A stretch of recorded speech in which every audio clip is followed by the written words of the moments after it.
Hey, welcome. Jizzy Pearl is back today for round two. He's got a new book coming out called All the Devils, which we're going to discuss in detail in this episode. And we're going to talk about life in a rock band, doing interviews, the return of Rudy Sarzo and Quiet Riot, and much, much more. Don't touch that dial.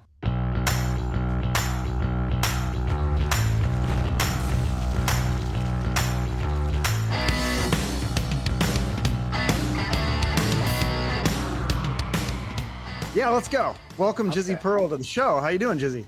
Good. How are you, Chuck?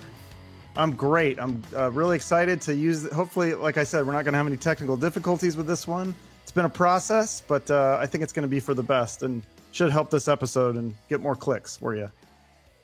We're all about the clicks, as you know. Right? So I read your book, your new book. It's called All the Devils. Right? I got the title right, I hope. Yes. Yes.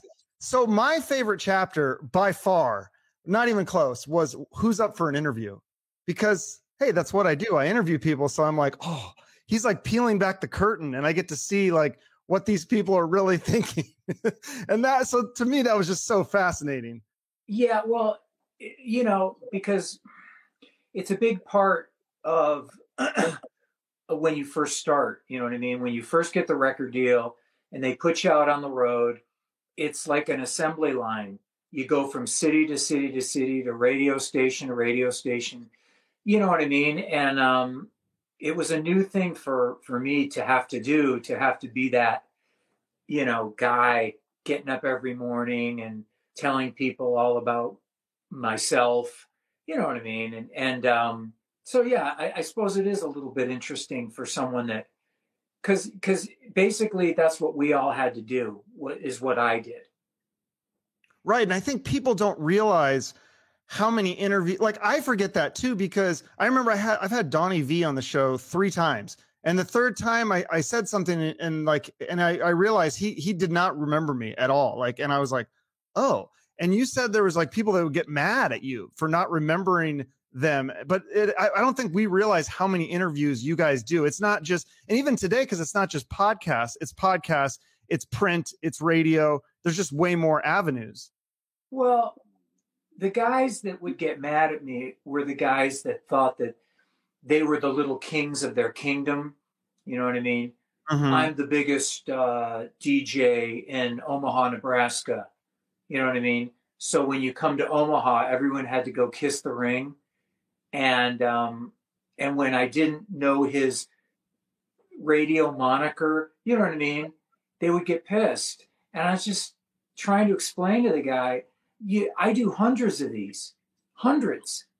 And especially when you're on a long tour, like my first tour of Blackout in the Red Room, we were out on the road for 10 months straight. I mean, I forgot where I lived, because I'd been gone for so long. And so you're in that surreal bubble of the bus and the hotel and the gig.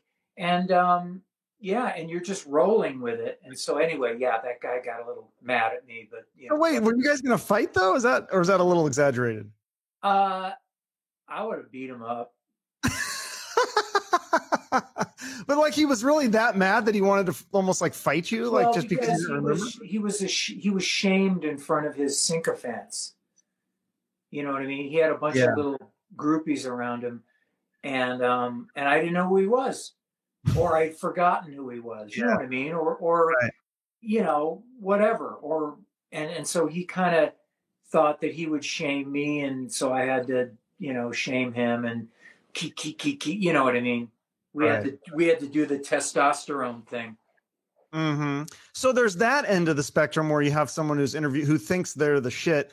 And then it sounds like you have a lot of these people. You said that, they're interviewing you just to get free tickets backstage or whatever. Like people not preparing. That was real.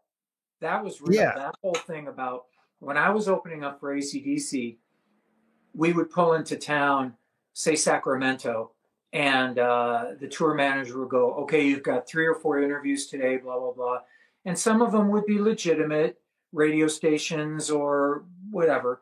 But some of them would just be guys that want to get into AC/DC for free. And so they would go through this charade of interviewing me. They couldn't care less. They just wanted their free ticket. and you could kind of spot them, you know, because they didn't have their shit together, and I just went with it. I mean, you know, because I just at that point I was just enjoying being on the road, and I was getting used to the highs and the lows and the ups and the downs and the, you know. Yeah, but so did they actually, were they totally frauds? Like they didn't even have a website or a newspaper, or did they just kind of half-assed it for their like community college newspaper or something? Kind of the latter. Okay. You know, I work for blah blah. It's like today, everybody's got podcasts, and there's different degrees of podcasters. You know what I mean? And I would lump you in with the guys that know what they're talking about, know what they're doing, and we can have a good informed chat. And then there's the other 95% of the Wayne's World level guys that are just doing it for fun and because they get to interview rockers and it's just, you know, for example, my new record's coming out in a couple of weeks, and I'm going to have to do a bunch of these kind of interviews, and I'm going to have to, you know, just tell everybody the love-hate story all over again, and, you know, same old, same old. Well, yeah, because I had that discussion with a friend of mine. I told him I was having you on, and I was like, a fellow podcaster, and I was like, yeah, you know, I got to read his book. And he's like, why do you read the book of the? I'm like, well, isn't that the point of the interview, to read the book and then discuss some of the things that are in it? I don't want to obviously spoil it, but I mean, if you bring something up and then I don't know what you're talking about because I haven't read the book, it seems like it makes me look stupid. Well, you know, I just think it's a respect thing. You know, this is my fourth book, and, you know, I'm a real writer, regardless of what you think about, you know, 80s rockers or hair metal or whatever you want to think. You know what I mean? And it's a real piece of work, and it's almost 300 pages, and I dig it. And I think that people that are readers would appreciate it. You know what I mean? It's got all the different aspects of, it's got your Sunset Strip, it's got your graphic, it's got your stuff that, like the dirt, you know what I mean? The Tommyland shit, but it's also got some original fiction. So it's kind of a mixed bag. And you know, I think people should check it out, and they might dig it. Yeah, no, for sure. Cause it's like, it's kind of like a mixed thing of chocolate. Like you never know what flavor each chapter, it's totally random. And then sometimes like I have to read it and go, wait, is this, it like takes me a minute to realize, is this fiction or nonfiction? And usually you can figure it out at some point. Depends on like if you're talking about some of the drug taking experiences and stuff like that, that's real. But it was, you know what I mean? Here I am, you know, a grown man, but when I was 16 or 17, I don't know about you, but back then we all sort of experimented with drugs and hallucinogenics and stuff. We were all looking for the answer, you know what I mean? And some of those trips were terrifying. Yeah, I never liked that kind of stuff. That was not really my cup of tea. I mean, I smoked pot, and I think I tried acid once, and I was like, this is not, like, my friends would do it every day, and they'd go to school on acid. I was like, I don't know how you guys are making it through the day on acid. It's bizarre. You know, it's funny because the stuff that you would do as a kid, it's because you think you're bulletproof. You know what I mean? Like the story about the Jimson weed that I wrote about when I went blind. Was that true? Yeah. That's scary. Yeah. Well, just something that commonly happens. Kids, you know, stupid kid stuff. Yeah. Basically, the premise of the story is that when I was a kid in my neighborhood, there was no weed. For some reason, the neighborhood was dry and you couldn't get weed. And so me, Mr. Genius, you know, thinking, hey, there's this stuff that grows on the side of the road in California. Apparently it gets you high and it's free. So let's just try that. And it's called loco weed. The Indians called it loco weed, you know what I mean? And for a good reason. And so we went and tried some of it, and the hilarity ensued after that. So it just, obviously you didn't go blind permanently. So did it just wear off, or did you have to? You didn't go to the hospital or anything, like? Well, you don't go to the hospital when you're a kid. You don't go to, you know what I mean? I'd be pretty freaked out if you're a kid and your arm gets cut off in a boating accident, you just say screw it. You know what I mean? I'll just grow back.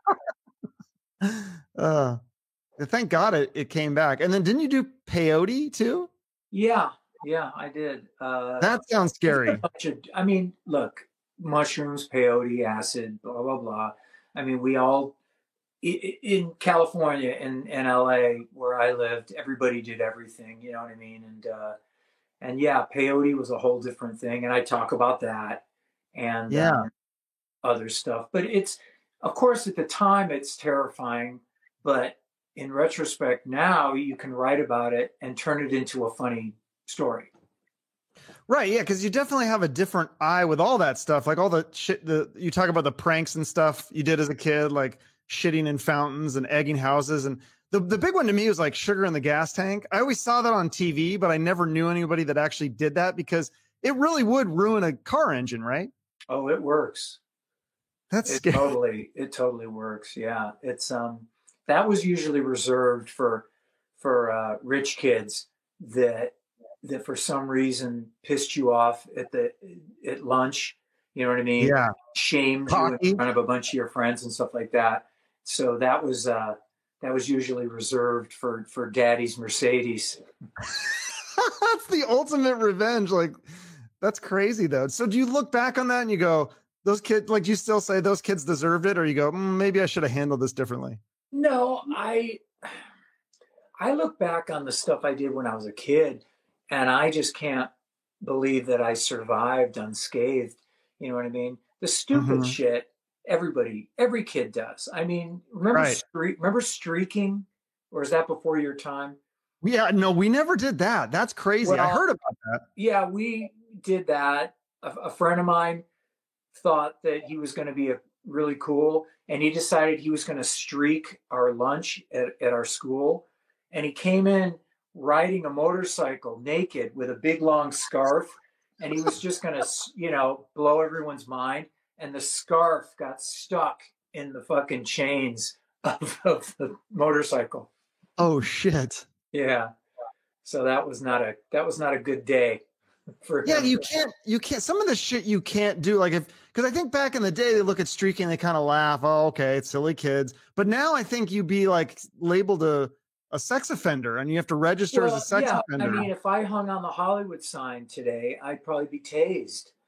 I mean, people don't have, it's just a different time. You know what I'm saying? People are way more woke and people are way more triggered about stuff. My earlier books were a little bit more shocking. And I don't know. It was just the time, And here I am. I got my new book and, I'm a little bit mellower, married, happy, doing good. So the stories probably reflect some of that. It's the humor is different. It's not quite so, like with the machetes. Yeah, it's all over the place. There's a lot of kind of almost, I'd say, like cute humor, like a lot of fart stuff and stuff like that. Well, there's always going to be fart stuff, of course. Yeah. Fart and shit humor never gets old. Yeah, for sure. So, and of course you talk about the Sunset Strip, and so again, we go back with some of it's fiction, some of it's not. With this, the songwriting team of Stevens and Lear, that's not a real team, or is that based on a real team, or is that totally fiction? That's, it's not real. I just made it up, but I didn't make up the people that actually did that kind of stuff. Basically, that story is about guys who, every time a new musical trend would hit LA, they would ditch their clothes and their music and rewrite their music and adopt the costume of whatever the new trend would be. So first, if you were a Poison kind of copy band with the spandex and the hair and the makeup and stuff, then when Guns N' Roses got big, you would get the tattoos and the cowboy boots and the, you know what I mean? And Mm-hmm. then when grunge hit, you would throw away the cowboy boots and you get the red flannel shirts. Those people really did exist, and they never understood why they couldn't get a record deal. You know what I mean? They couldn't understand it because in their mind, they're thinking, well, we're as good as Pearl Jam. We look just like them. We sound just like them, you know, but there's something phony baloney about it, you know, and they never really, like I said, people like that never really made it. Yeah, you mentioned they had no integrity at the end of the day. I mean, you are what you are, you know? right. So like you talk about a band called White Sister that became Tattoo Rodeo, and they'd like put out this big ad in there and stuff. So why do you think, so is that why some of those bands never evolved past being a Sunset Strip band, is because they just tried to catch the I trends? remember White Sister. Yeah, When that was in the book. I used to go to the Troubadour when I was a kid, I used to see Whites because they were huge, and they Mm-hmm. would sell out the Troubadour. And the singer was really cute, you know, blah blah blah. So all the chicks dug them, and then they got signed as Tattoo Rodeo. And as to why they never broke big, who knows? You know, it's not, why does a certain song like Guns N' Roses came out and it took them a year to break. They almost didn't break, you know. It almost took them. It took them a year, and then Sweet Child of Mine broke them, and then they exploded. What's the X factor? Why do some bands go 15 times platinum and some bands don't? You know, who knows? Who knows? You don't have any theories on that? Well, if you sell your soul to the devil, I know it helps, but we never did that, you know. But I don't know. My theory is that the rock gods will give and take. You know what I mean? Like they gave us our big record deal on Columbia, and they put us on the road for years, and we got to open for Ozzy and Dio and, you know, AC/DC, and made great records, did great music, and then at a certain point in time, that was it for us. You know what I mean? For my love hate band. And then everybody moved on, and then I moved on to LA Guns and Rat, and eventually Quiet Riot and stuff like that. So you know, there is no magical theory. Why did Come On Feel the Noise become so huge? Who knows? It's a good song, but it was magic. Yeah, it's sometimes it's hard to figure this stuff out, but other times, I mean, you can't figure it out. You can't figure it out. That's another thing, is you can't write for people thinking that this is what they want to hear, or this is going to be great on radio, or this is going to be the anthem that's going to make your band explode. You know what I mean? Because it never works out that way. A lot of times bands get huge because of accidents. Like Mr. Big, that one song that blew them up and stuff. I heard that they didn't even want it on the record, and they put it on the record, and then it blew them up. You know what I mean? It's just you can't be a scientist when it comes to music and art and stuff like that, because it's just you never know. That's true. I will say, but I mean, I think there are some factors. Definitely, you got to have talent. You got to have the work ethic. And the other two things I would say is you got to be in the right place at the right time. Like if you're in the 80s, you know, being on the Sunset Strip definitely helps rather than being in Nebraska. And then you're quoting my book now, is what you're doing. Am I? But it's true. No. Yeah. You're exactly right. Had I not lived in Hollywood, in LA, during that whole Guns N' Roses era, of course, it probably would not have happened for us. But we were there, and, you know, they were looking for bands that sounded like, or they thought were going to be the next Guns N' Roses. That's how it works. One band gets big, and then everybody tries to sign what they think is going to be that band to mimic their success. and we were there, and we got our record deal out of that. You know, so did LA Guns, so did Faster Pussycat. You know. Right. Yeah. So you definitely increase the odds by doing some of those things. But then, yeah, you're right. After you get signed and you're making records, then it's kind of a crapshoot if a song takes off or an album takes off. Who knows? Like, well, you don't know. Like we almost didn't put that song "Spinning Wheel" on my third record. My bass player didn't want it on the record because he thought it sounded too Alice in Chainsy, the harmonies and stuff. But that's when Alice in Chains were huge. And so when I wrote that harmony for that song, you know, it sounded cool because it's I don't know, because it did. But he didn't want it on the record, and we all sort of outvoted him and put it on the record, and that became one of our biggest songs. Yeah, no, definitely. I mean, there's so many stories like that where you hear like they didn't want the Quiet Riot, Come On Feel the Noise. It was the same thing, right? Wasn't it? Like they covered it as a joke and they tried to do it really bad and then it became their biggest hit. I mean, there's so many stories like that. It's the truth. I mean, you can try and figure it out, but in this weird world of art, I mean, look at Van Gogh sold one painting in his life. You know. Is that true? I didn't know that. Yeah, he sold one painting and died penniless. And look how he turned out. Yeah, I just went to this like Van Gogh exhibit here and it was really cool. It was like this video thing. And yeah, he's one of my favorite. I love that kind of stuff. I love looking. I don't know. I can't like talk art, but I can look at it and go, that's cool. Well, it is cool stuff. I mean, yeah, most musicians don't get to get what I've gotten. They don't ever get the record deal.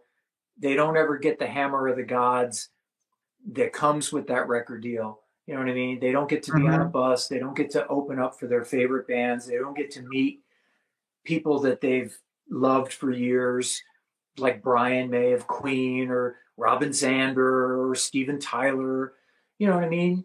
And you get to pal around with these kind of people, and you get to be a musician and not a UPS driver.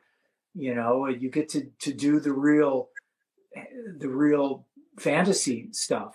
And then here I am, I'm still doing it 32 years later. That's really the more magical. Yeah, I think the hardest thing for me when I hear stories like yours, it's so crazy how many comebacks you had. Like that would be the hardest point though, going from Love Hate and opening for Dio and AC/DC, and then you had that kind of break before was the next one Rat or LA Guns? I think it was LA Guns, right? So between that time, that must have been tough though. You must have had thoughts of giving up or trying something else, or there was always that open window I could have jumped out of. Well, I'm glad you didn't, because we would have missed you. It was enticing. Yeah, I mean, rags to riches to rags, essentially. And then I tried to get Love Hate back together, I think in 1997 or 1998. I tried to get Love Hate back together, and that didn't work out. That exploded. And then I got a call to sing for LA Guns out of the blue. And I immediately was on a bus playing big places again. And yeah, it was, I really got rescued. And then Rat, and then, you know, basically I've managed to keep the lights on this whole time and write books and put out records. So yeah, it's great. And is that your main thing right now, is just music and books and stuff? Or do you have other side gigs that you do or anything, or producing bands? Or? I've got this new YouTube channel called J Pearl TV. That's sort of what I'm because of the lockdown, you know what I mean? And I thought, well, if you get locked down, you want to have a place to go for music and to be able to talk to people, you know what I mean? And so that's kind of what that became. And so I got the J Pearl TV, and that's kind of YouTube, and yeah. Is that the thing where you tell the stories though? I saw one where you told a story of the Hollywood sign crucifixion thing. Right.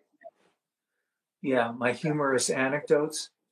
Yeah. Is that, and then is there going to be other stuff though? Music stuff too? Yeah. Okay. I mean, Jizzo's Hollywood Stories is basically me talking about this side of the musical thing, maybe, kind of like what my books do. My books sort of show you what goes on behind the scenes, the good, bad, and the ugly and stuff like that. Mm-hmm. So these videos are sort of along the same line, you know what I mean? But in the visual medium.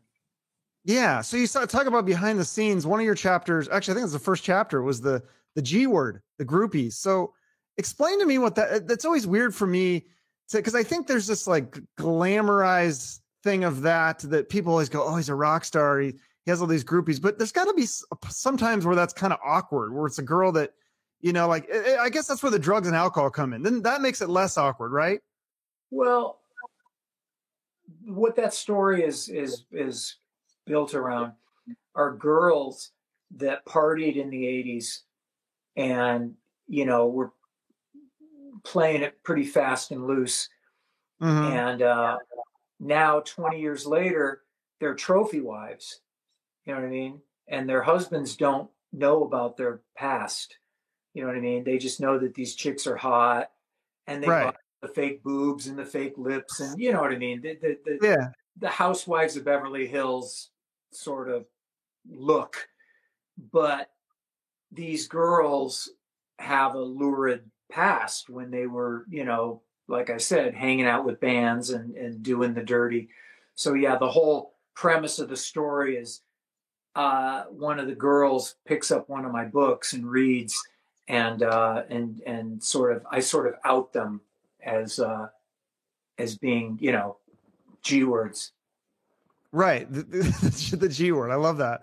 But yeah, that's an interesting, the whole thing is just such an interesting, because it was such an interesting phenomenon in the 80s. It was a big thing, like groupies. And then I think the 90s, it was like, well, that's not cool to, the groupies, and that's not what we do. We're Nirvana, or, we're all about the music. And then it kind of comes in waves of groupies being an acceptable thing, or now I don't even know what the trend is. Everybody has groupies. Sports stars have groupies. Rodeo stars have groupies. They're called buckle bunnies. Didn't know that. Yeah. I don't think it's gone away at all. I mean, I'm sure a lot of these new bands, I couldn't tell you the names of any of these young metal bands, mm-hmm. but I'm sure they've got plenty of women hanging outside their bus wanting to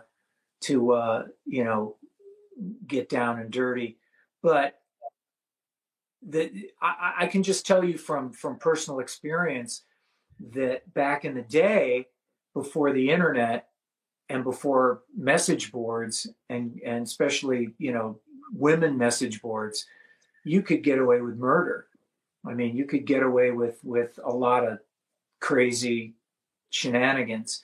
And then I watched the internet come, and then message boards appeared, and all of a sudden guys were getting busted.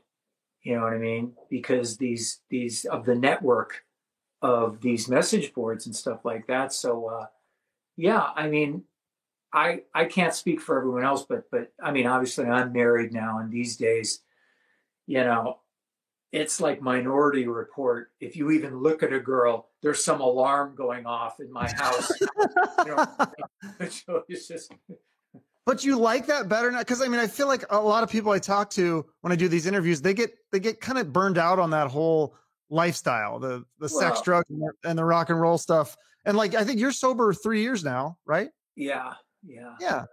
So I mean, you must have gotten kind of tired of it as well. And now you're like you said, you're married. So well, it's you reach a certain point where you've had what you have, you know what I mean? It's just you've done all the Caligula shit that you would ever need to do in your life, and you don't need to be that guy anymore. And plus, the way we travel, I mean, these days, and this I speak for a lot of 80s guys, you get on a plane, it's all flyouts. There's no more buses. You get on a plane, you fly somewhere, You do your gig. You got to get up early to go to the next gig. And there's no time for nonsense. You know what I mean? You're basically trying to get sleep in between the travel and the gigs. So, I mean, there's, like I said, I mean, it's just, it would be kind of pathetic, I think, these days. It would be like me shopping at Hot Topic at my age would be just, you know what I mean? That's a great analogy. Absurd. It would be just like bondage pants and green hair and shit. It would just be silly. Yeah. Well, I mean, that's one of the benefits of your line of work, but also, you mentioned this in the book, some of the movie and TV people that you got to meet, sounds like some of them actually was not from the band. So did you ever meet anybody no, I guess the Mr. T was from Love Hate, but like Tattoo from Fantasy Island, he just happened to live by you, right? Well, that story is in my new book, and essentially, I'll tell a little bit of the story. My parents used to go to a bar and drink, and they had a circle of drinking buddies, and they would go play softball when I lived in the San Fernando Valley. And they would go play softball on Sunday, and it basically was just another excuse to drink. It would be coolers of beer and people trying to catch softballs and laughing and forced errors and strikeouts. And it was just fun stuff. And for some odd reason, they met Hervé Villechaize, who was Tattoo on Fantasy Island. And my parents struck up this friendship with Tattoo. And I mean, as surreal and weird as that sounds, and I didn't know about it, of course. I would go to my parents' house because they would have these pay-per-view boxing events. Mike Tyson for $39, and there would be 30, 40 people. The whole bar would go to my parents' house because they had one of those big screen TVs, and we would all watch Mike Tyson beat the shit out of somebody, in 45 seconds. And so, yeah, I went to my parents' party and met Tattoo at this party, and hilarity ensues from there. But did you ever meet any other movie and TV stars, or do you ever go to the Playboy Mansion or anything like that? I dated a Playboy playmate at one time. But I never did get to go to the grotto, as it were. I was gonna go, but I never did. Okay. And then you guys had, speaking of movies and TV though, you mentioned in the book that, that song you guys had in the Nightmare on Elm Street Part 4, that you only got, is this true? You only got $200 for that? You don't get any royalties? $200 each. But still, don't you get a royalty from it too, though? Even it's probably not very much, but.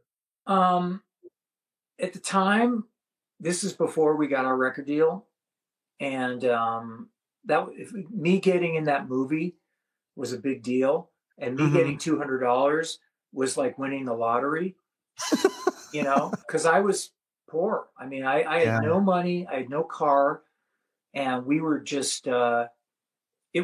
It's always what they say, darkest before the dawn, and it's really the truth. I mean, before we eventually got the record deal, we were desperate. I mean, I was out of control.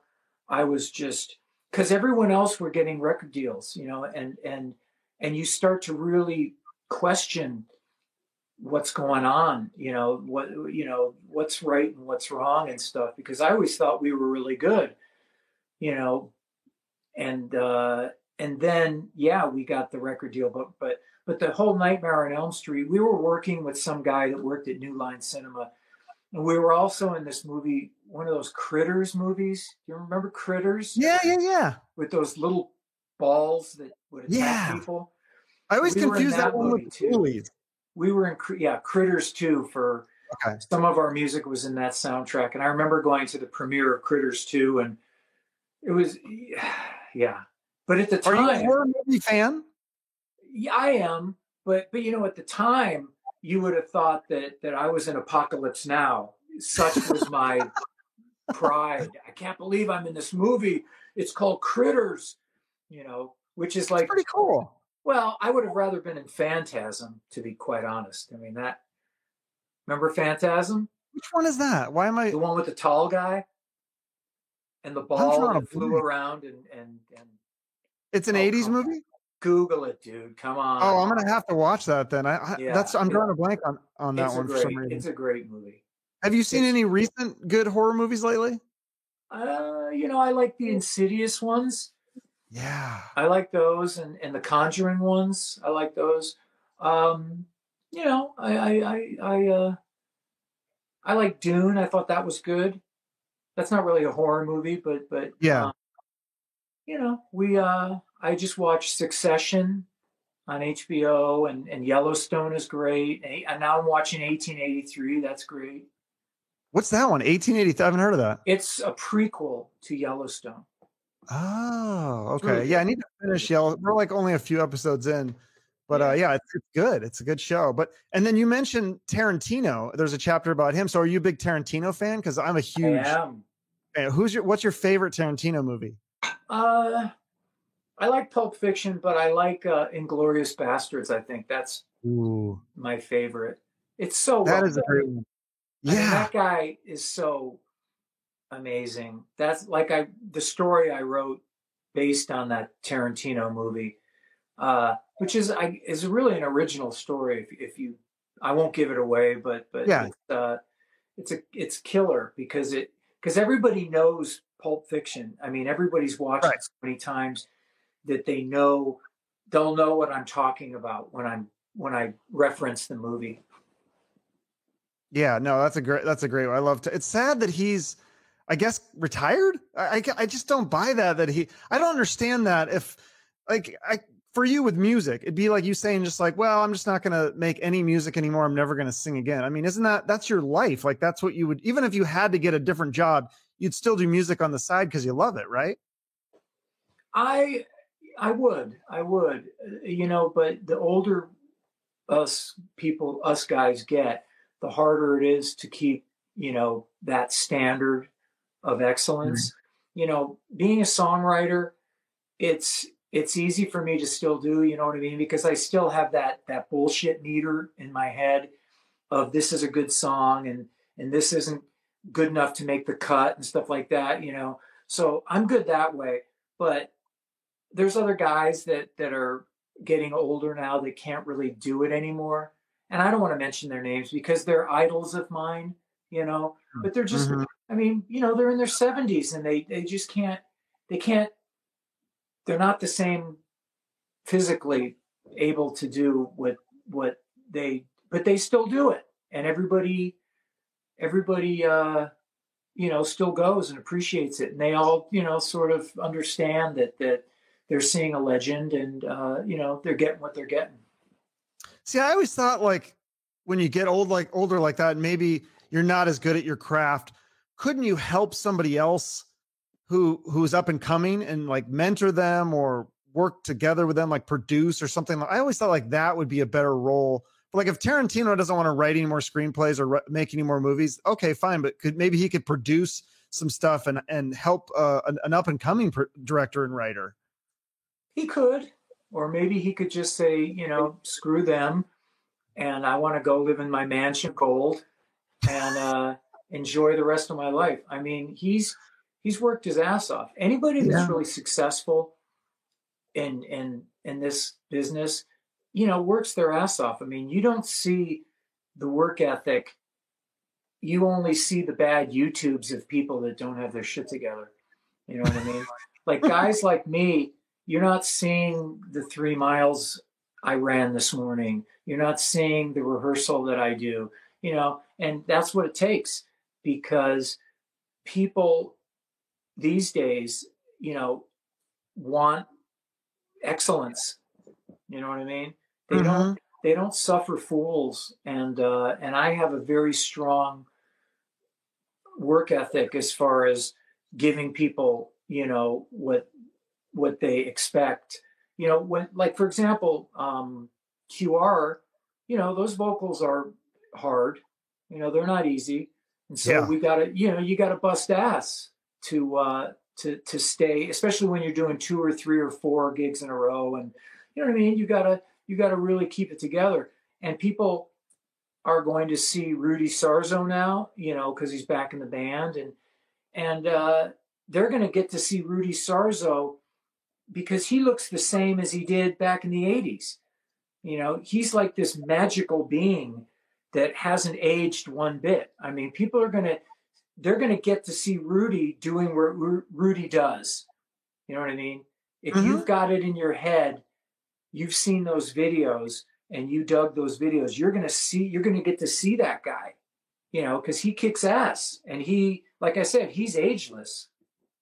Yeah, no, he's great. And everyone loves him. He has such a good reputation. I think that's why he keeps getting these great gigs. He's a really nice guy. He has a very zen, you know what I mean? When you're around him, you know what I mean? Like if you're in a band with somebody when you're young and everybody's yelling and fighting and screaming, you know, you put up with it because you're young and you've got that youthful energy and stuff. But when you're older, you just don't want to put up with assholes, you know? Right. You just don't. You know, you want some peace. You know what I mean? You want to play with people that are fun and that you like and that you want to play with, you know what I mean? And that's one of the everyone always says, well, why can't those original guys get back together, man? Well, because they don't like each other. That's why. Is that why? What the original guitarist, Carlos, isn't that his name? Of Quiet Riot. He's never been mentioned as being brought back into the fold. I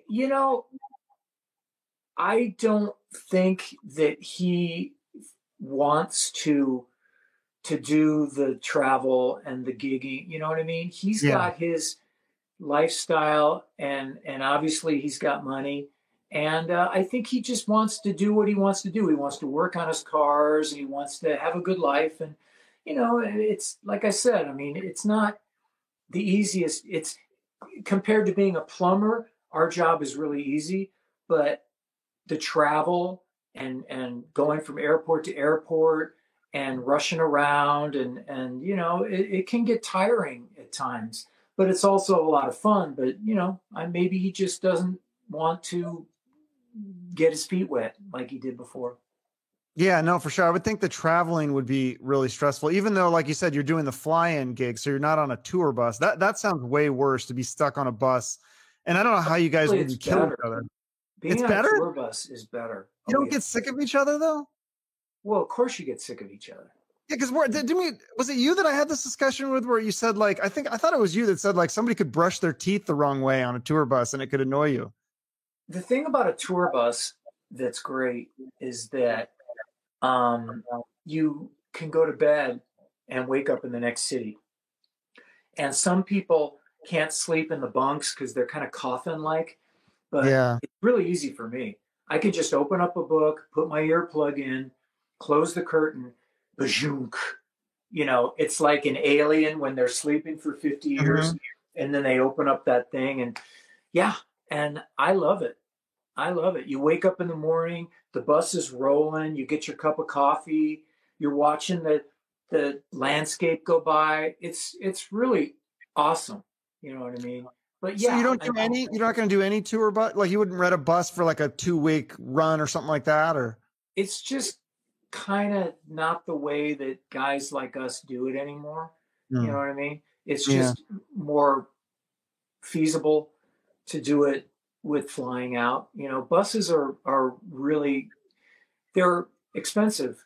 And I mean, the big bands do it. Obviously the Rolling Stones have 20 buses, you know, because they're the Rolling Stones. But for guys like us, the Quiet Riot, the Warrant, Skid Row, Night Ranger, it's all flyouts for the most part.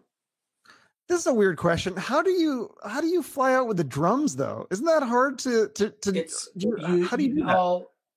Part of the money that's paid for bands goes to backline.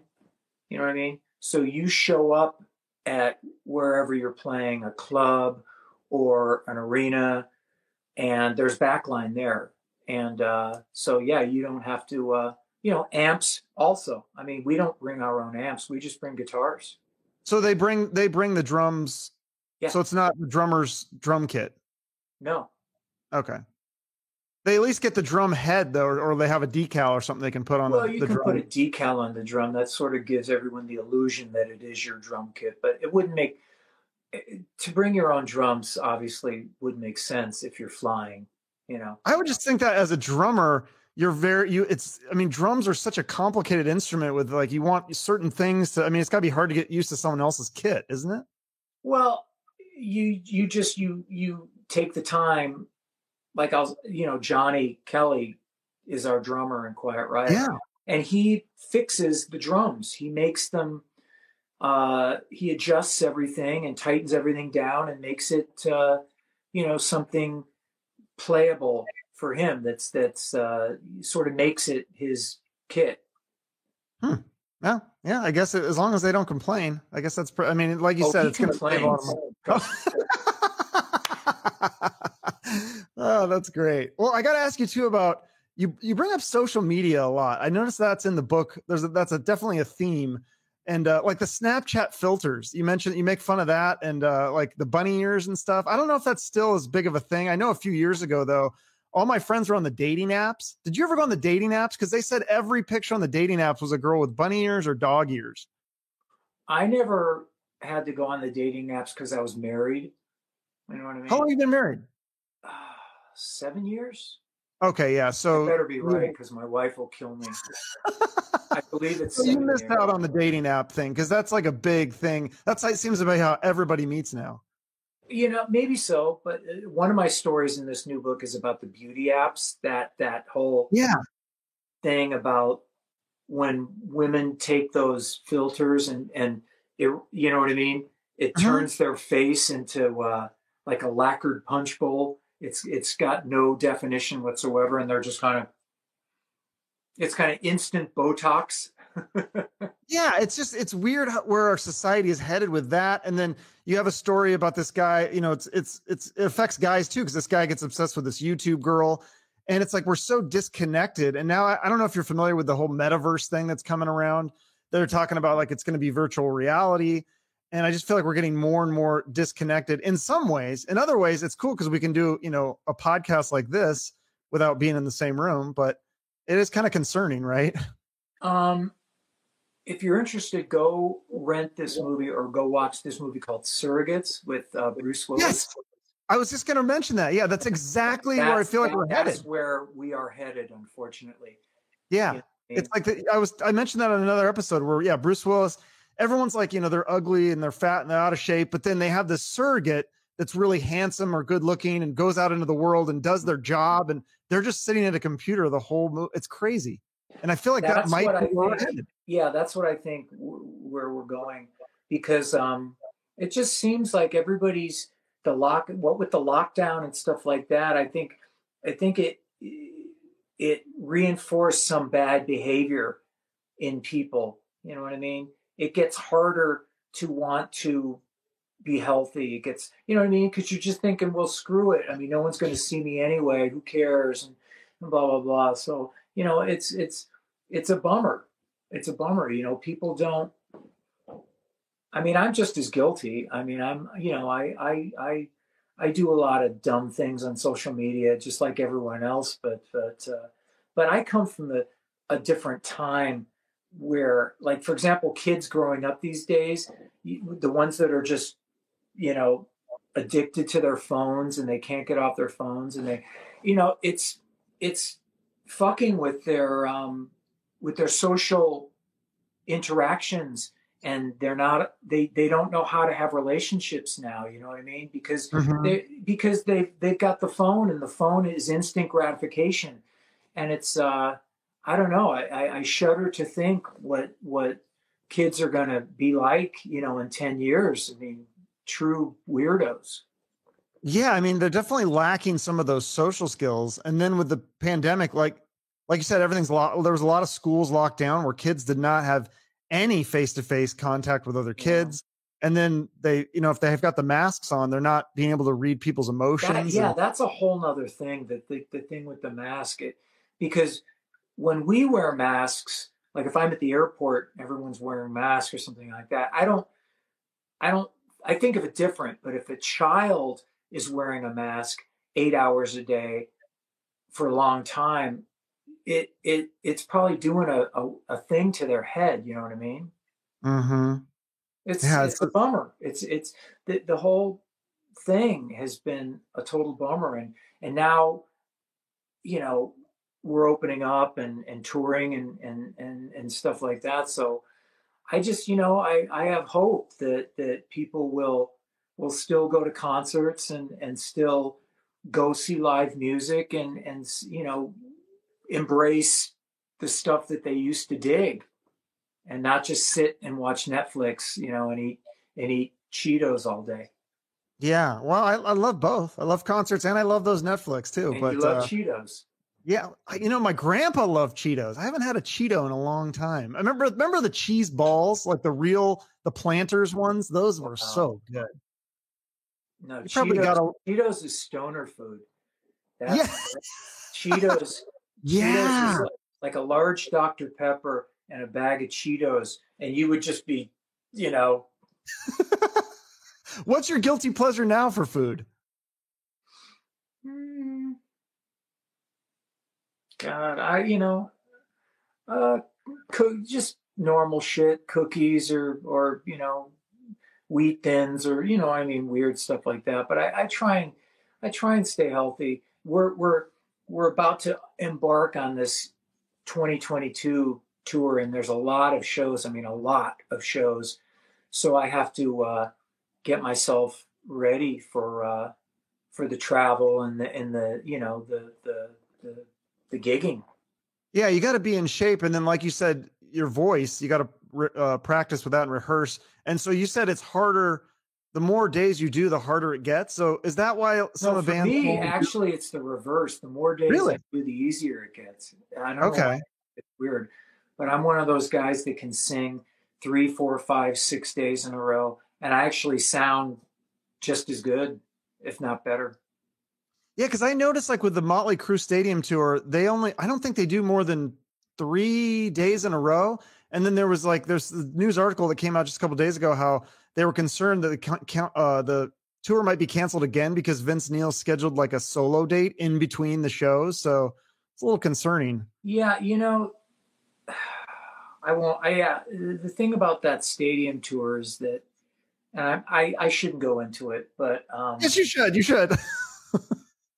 no, because just it's I feel bad for the fans who spent all that money, because they That's me. spent all that money on the meet and greets too. You know what I mean? And that's a Yeah. lot of money. I mean, they Mhm. to what was it, like $1,000 to meet Motley Crue or $1,000 to meet Def Leppard? I mean, I don't know. I'm just saying. Probably I something like feel that. bad for the fans that put all that money out and have to wait. It sucks, that it just sucks for them. The band guys, it's different, but that's real money that those, people put out. Yeah, I forget. Could you get your money back? Because I didn't even try. I was like, well, I'll just hang on to the tickets because they'll still be good when they come next year. And then it's 2 years later. Yeah, they're gonna probably hold on to that money. But do you think that that'll happen this year? I don't know. Would you go? Would you see that show? No. Not well, not nothing against them. I'm just not a spectator. I don't. My wife's favorite band is Night Ranger, and I know all those guys. But it's hard for me to sit and watch a Night Ranger show. But I love those guys. But it's just hard for me to actually sit and watch a show for an hour and a half. You know what I mean? Because it's what I do. Mm-hmm. It's like guys that work in bars don't really want to go to a bar on their day off. They want to. Gotcha. You know what I mean? So No, that makes sense. I don't like watching but when I was a kid, it was different. Like I would go see Queen or AC/DC or Whitesnake or something like that. I mean, I was a big concert goer. So now it's just not. Yeah, that makes sense though. I noticed that too as I'm getting older, the concerts. Well, for me, I think I like the club shows or the smaller shows. The bigger shows like the stadium tour, I mean, I can't do a lot of those every year. It's a big ordeal to be there. I wouldn't want to be up in the bleachers at a stadium show. I'm just, it's just not something that I would want to do. You know what I mean? Going to it'd be like going to a baseball game, kind of. You know what I mean? You see them down there, they're this tall, and it's just, not something I want to do. Yeah, for baseball, I feel like every time I go to a baseball game, it's more like a social thing. Like I'm just talking to the people, and there's a baseball game. You're going to drink beer and eat hot dogs. Yeah, to have talk, bullshit, and all that stuff. So cool. Well, this has been fun. Again, it's a great book. It's called All the Devils. I read the whole thing, and hopefully we didn't do any spoilers. There's still a lot of stuff we didn't talk about that's in the book that people should check it out. Well, yeah, some of the stories are Sunset Strip related. You'll get that. If you're a fan of The Dirt or Tommyland, you'll get that Hollywood Sunset Strip thing. And some of the stories, like a friend of mine just read the book, and he likes the horror stories. He likes the graphic kind of Stephen King type stuff.